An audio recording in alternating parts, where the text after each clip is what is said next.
You're watching Inside the Right. As always, I'm joined by my co-host, longtime Republican operative Tim Miller. So, Tim, we've just witnessed an effort by House Republicans to impeach Secretary Mayorkas fail. So, how much of a hit was this for Mike Johnson and the House Republican Conference? It is just another example of how big of a clusterfuck this conference is, Yeah, Brian. It's unbelievable. Like they can't do any real legislating, right? They can't even keep the government open. We've talked about this before without Democratic help, right? Like they do not have a majority vote number of votes for anything. Previously, had I been come on last week, I would have said they don't have a majority of votes for any policy item, but it turns out they don't even have a majority of votes for even their even the fake, fever dream stuff. yeah, even their theater, even the WWE like crazy far right theater, they don't have the votes for because Yeah. that's all this was. And Secretary Marcus is not getting impeached and convicted. The Democrats control the Senate. Everybody knows this. We haven't impeached a cabinet member since the 1860s. Still haven't, actually, as of today's vote. And so, like, this was all for nothing anyway. It was just all a show for Fox News and MAGA media. And even still, they can't even put on the show, right? Right. Because they don't have enough votes. So they lose 3 votes. Steve Scalise is out with cancer. So, send him our regards. But Kevin McCarthy quit Congress. So, like, because handful of these guys quit, they have such a small majority and they lose 3 defectors, and they end up not getting this impeachment through. I mean, it's a total like the egg on their face would be the biggest understatement. This never happens. Like for people who aren't dorks who don't follow Congress, like you only bring up a vote if either A, you know you have the votes, or B, you're trying to pressure and embarrass people like on the other side, right? So sometimes you bring up a losing vote because you want people to take a bad vote. That's not this never happens where you bring up a vote, you think it's going to pass, and then people on your own team are like, nah, actually, nah. Right. Well, this comes amid the chaos stemming from Republicans abandoning their own border bill that that Yeah. they pushed for Senator Langford to negotiate. We've now seen a number of Republicans call out their own party for that hypocrisy. Here's a clip of Chip Roy, for example. No, we're not going to just pass the buck and say that, oh, any president could walk in and secure the border. I saw former President Trump make that allegation earlier today on one of his social media posts. All the president has to do is declare the border is closed and it's closed. Well, with all due respect, that didn't happen in 2017, 18, 19, and 20. There were millions of people who came into the United States during those 4 years. All right, Tim. So, as far as politics are concerned on the right, do you think this is ending up poorly for the GOP, this whole border bill fiasco? I think that there are elements that are ending up poorly. I think that if the Democrats frame it the right way, it does. Look, I just think let's be honest. Like the border is not going to be a winning issue for Democrats this year. It's just not. Republicans are perceived to be stronger on the border, regardless of what happens with this deal. It's been getting worse and worse over the past 3 years. But here's what could be a winner for Democrats: is this contrast between a party and a president that wants to fix problems, that wants to actually legislate, that wants to be normal, and a party that is complete chaos and nihilism and crazy, right? And I do think that this failed border deal plays into that contrast that the Biden campaign is going to want to run on all year, because these guys aren't even capable. Like I said, they aren't capable of doing their theater. They're not even capable of now of passing a bill that is mostly on their wish list. Yeah, I Right. can't imagine that a ton of people, watching this podcast or that you, Brian, are like super excited about very strict border policies, expanding the wall, detaining more migrants. Right. This bill did not do anything for Dreamers, did not do anything for any like all the old immigration reform bills that had some liberalization of our immigration policy. This doesn't have any of that. Right. It was just all hardline border stuff. But these guys can't pass it because A, they can't pass anything. They're the gang that can't shoot straight. And B, you've got Donald Trump out there who wants the chaos and he wants to run on it. There's another clip of him out today. I don't know if you saw this where he's like, blame me. Yeah. Like, so that Yeah. is like where that will be, kind of the fighting lines of this campaign. Trump saying, blame me. That's fine. We shouldn't do this. We should expose Biden, and Biden out there saying, no, actually, I want to work with Republicans to make reforms.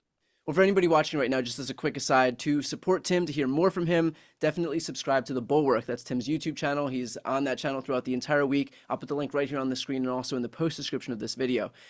Tim, it's clear that most people don't follow the intricacies of day-to-day politics. So they'll just generally see top lines about a lot of encounters at the border, for example. But do you think that this narrative about House Republicans, about how they're kind of bungling this effort, do you think that that will break through? Or to your point that you just made about how Donald Trump is out there saying, blame me for this, like, do you think that there's actually going to be any movement, or is everybody just so calcified and it's not going to matter anyway? Well, Because it I think seems like Donald Trump is, it seems like if he's saying blame me for this, he's under the impression that it's going to have no impact, and he's like, screw it, blame me, yeah, whatever.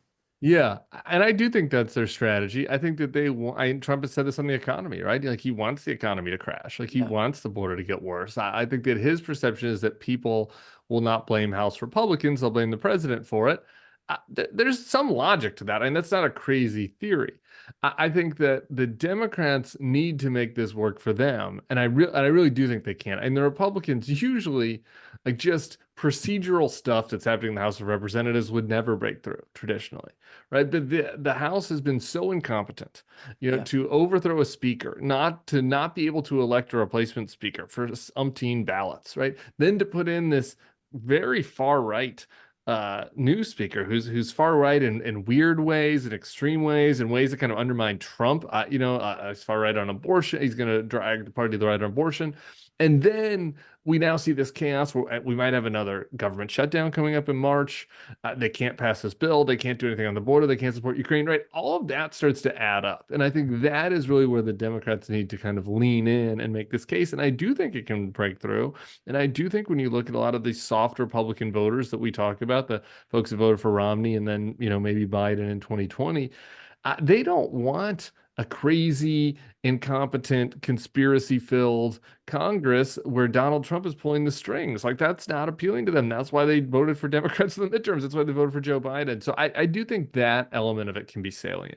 Yeah, although we will miss out on Marjorie Taylor Greene serving as an impeachment manager. I'm sure that would have, honestly, that probably helped Republicans more than anything. This whole thing probably redounds to their benefit because they don't have to go through the circus that would have been elevating Marjorie Taylor Greene on a national stage. I mean, I can't wrap my head around that, really, like what they think they have to gain by putting the craziest, most extreme member of the entire conference, of the entire party, essentially. She's right up there with Donald Trump himself. I can't think of anybody more crazy, more extreme, to like put her on at the highest stage in like this highly visible impeachment proceeding. Like, what are they thinking? Do you not see the results in 2018, 2020, 2022, and 2023? Yeah, I mean, Jim Comer, who's managing the Biden oversight, is just on the same level as Marjorie Taylor Greene, just not as ostentatious, and he's totally fumbling the bag as well on the Biden and all that Hunter Biden investigation nonsense. So, look, what do I think? I think that it's pretty simple to understand. They're reacting to their base and to what the MAGA media wants, and the MAGA media wants the show. They want the lib owning. They want the attacks. And they're applying to what Donald Trump wants. Right. Donald Trump does want somebody to be impeached so that his impeachment doesn't look as bad. And this is like in his insane narcissistic brain, like this is what he cares about. He's always running in a campaign, and he wants to be able to say, well, they impeached me, but it was partisan. And look, we got them back. Mayorkas was impeached and Hunter Biden. Like, that's the reason why they're doing everything, to appeal to Donald Trump, to appeal to their base voters. And I just don't think that there are a lot of people over there that are thinking about how do we gain back the voters we lost in 2020 and 2022. Yeah. There's been reporting that there may be an effort to revive only the foreign aid parts of the bill for Israel, Taiwan, and Ukraine. This is that border bill. Isn't that what the Democrats initially wanted, but Republicans wouldn't accept unless there was also border stuff? Like, are they about to negotiate themselves into the original Democratic ask here? Maybe. Or they might let everything wither as far as supporting Ukraine and Israel. The Israel element of this is interesting, right? Because that's the thing that divides the party more, right? I mean, even the more isolationist wing of the party, the Trump, MAGA, whatever you want to call it, even they are still in a position where they want to support Israel for now, although I think that might be withering. And so they don't want to fund Ukraine. right? So the big question is, what do you do? They tried to bring an Israel vote tonight, a straight Israel vote, and it did not get the 2/3 support that it needed for various arcane procedural reasons. And so then the question is, what do you do? And I do think the Republicans in the Senate might negotiate themselves back to this Taiwan, Ukraine, Israel bill.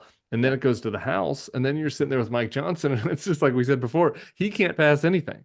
So the question then, if you're Mike Johnson, is do we abandon all our allies and just abandon the entire, foreign policy that has been Republican Party tradition for a century before Donald Trump, or do I bring it up for a vote, pass it with Democratic help, get get the bill that Democrats want, and then they probably kick me out as speaker, and we go through that same rigmarole. I mean, that's going to be the question that faces Johnson if there are 10 Republican votes in the Senate for a straight foreign aid bill, which I think is possible. Yeah, well, we'll leave it there. Obviously, a lot more to stay on top of here. I don't think this is the only effort right now to try and impeach Secretary Mayorkas. I'm sure we're going to, that circus is going to come to town again. With that said, for anybody watching, again, if you want to hear and see more from Tim, subscribe to The Bulwark. I'll put the link on this screen and in the post description of this video. I'm Brian Tyler Cohen. I'm Tim Miller. This is Inside the Right.